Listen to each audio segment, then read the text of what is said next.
Hello, ladies and gentlemen, and thank you for joining us at Bioethics Weekly. Tonight, we attempt to finally answer a question that carries great weight for the future of mankind. Are genetically modified foods, or organisms, commonly referred to as GMOs, a great tool to use when attempting to find ways to which improve the state of the world? In order to cover the definitive answer to this question, we have brought in two uncertified, utterly unqualified experts of opposing views who will debate each other on the matter. First up, we have Mustachio Luke, who stands to favor genetic modification. Opposing him, we have Suit Luke, who will be arguing against genetic modification. To begin, Mustachio Luke will take the floor. Thank you very much. To begin, I would like to paint a picture of the world as it stands right now. 795 million people do not have enough food to lead healthy lives. Approximately 21,000 people die every day due to hunger alone. Now, we have made a lot of progress in fighting starvation worldwide over the past few decades, but clearly we have a long ways to go. Genetic modification can create a cheap, nutritious, and large output of food. And the more we utilize this technology, the more this food can be provided to those who need it most. Whoa, excuse me there, sir. What you claim is entirely misleading. The problems with starvation in this world is certainly a serious one, but it is not due to the lacking quantity of food so much as it is due to the mismanagement of food, the uneven distribution of food. Genetic modification doesn't fix that.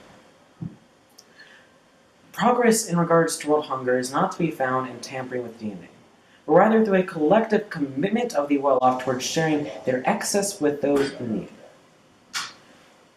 The world changes when people worldwide are dedicated to changing it. And the imposition of manipulative new technology by a few scientists cannot and will not circumvent this simple reality. Well, Mr. Know-it-all, you can go about futilely fighting for a massive international condemnation of consumerism, but I live in the real world, one filled with greedy, self-serving people who have no intention of moving away from their lifestyles that, sadly yet truly, depend upon gross overabundance. The fact of the matter is that by the fundamental laws of supply and demand, increasing the output of inexpensive food does incentivize a higher rate of access for those who could otherwise never afford it. And really, this is ultimately not so much a question of societal values, so much as it is one of fundamental human rights. Every person has the right to live. Considering this, when we possess technology which can ultimately save these lives, then we have an obligation to use it. And if we refuse to do so, then we have to accept that we are to a degree responsible for the deaths which will inevitably follow. Well, Mustachio, that's quite an emotional appeal, but an irrational one. For, you see, genetic modification is not only unnecessary, it carries its own unique risks and harms as well. Anyone who claims that they entirely understand the genetic code is a blatant liar. But yet we act the part of gods and pretend that we know what we are doing when we really do not. Humanity's history with examples like DDT is a testament to the fact that there are often unintended, negative, far-reaching consequences for dealing with things that we do not fully comprehend. Even now, genetically engineered products are linked to new allergies in people who previously had no allergies, as well as an increased risk for organ damage, gastrointestinal and immune disorders, accelerated aging, even infertility. Now, clearly there are consequences for using genetic manipulation that we don't know how to explain. We don't know why this happens, and yet it does. But when we are talking about the health of the entire human population, it is irresponsible to a maximum degree to continue promoting or spreading the widespread consumption of genetically modified foods. Such studies attempting to fight genetic modification exist, it is true, but all they ever do is show an association. There's yet to be any actual evidence that says genetic modification causes health-related issues. And for every one study that demonstrates an association between health-related issues and genetic modification, I can provide two which demonstrate no such association. Science can, and often is, abused in order to justify false claims or fears. And that's all that we see here. So, ultimately, what we can prove is that GMOs save lives. What we cannot prove is that these foods cause health risks. So, tell me, Suit, given the information that we currently possess and the lives that are at stake, is it not unacceptably irresponsible to reject the use of GMOs? Well, Mustachio, my concerns lie not within what we do know, but rather with what we don't. When we are discussing with the future of humanity, we are inherently dealing with the unknown. And the level of things that remain unknown with genetic modification remains extremely dangerously high. And some of the things that we do know hint at the potential for this technology to cause lasting, irreversible harms. In addition to health, let's look at the environment.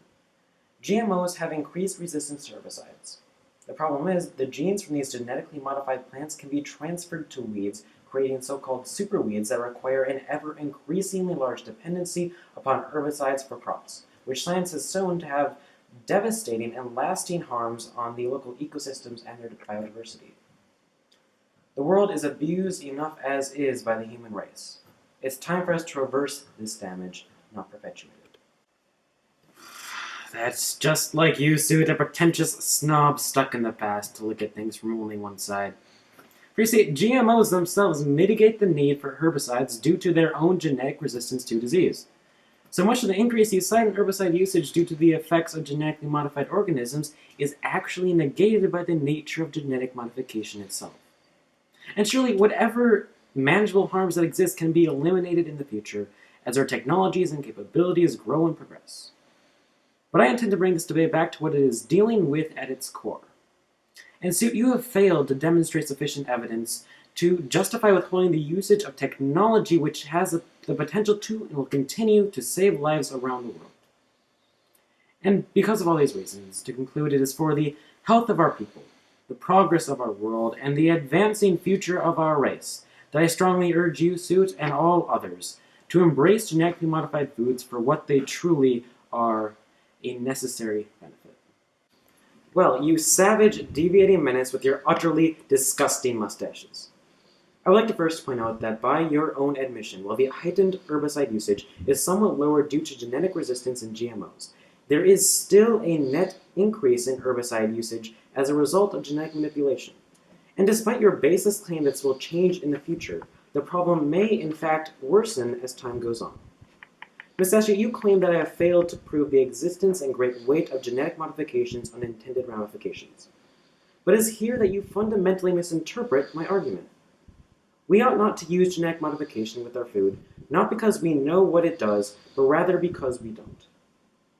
And with evidence linking your proposed progressive technology to life-threatening disabilities, unheard of allergies, lasting ecological damage, and who knows what else, it is for the health of our people, the protection of our world, and the preserved future of our race that I strongly urge you, Mustachio, and all others to denounce genetic modification for what it truly is, an unnecessary threat. Wow. Well, that is the end of our debate, folks. Two very different views on a very contentious subject. Now, to determine the ultimate winner, we have Bearded Luke. Thank you. So, after this rather intense debate, we see before us two very distinct perspectives regarding the issue of genetic modification. There is potential for it to fight starvation on a worldwide scale, but perhaps this circumvents the real solution to that issue. There is conflicting evidence regarding how it relates to health-related issues, but perhaps one side is manipulating this evidence to defend their side. Maybe both sides are guilty of this. There does seem to be negative environmental implications of genetic modification, but to what degree are they really? Let's find out.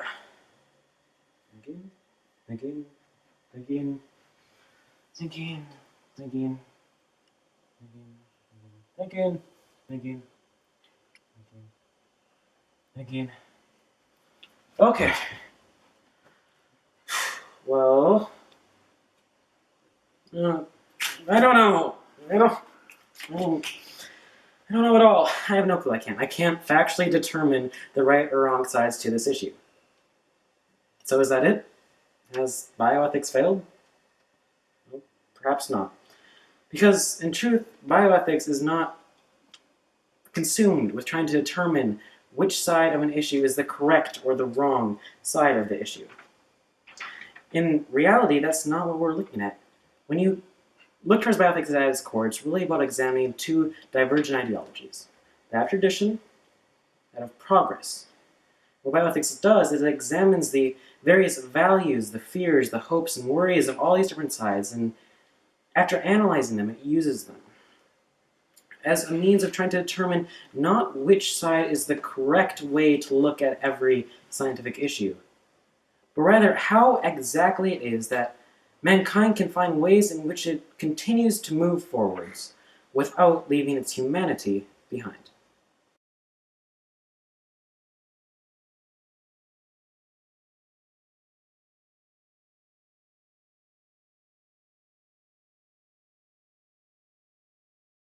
Sam, can you hear me?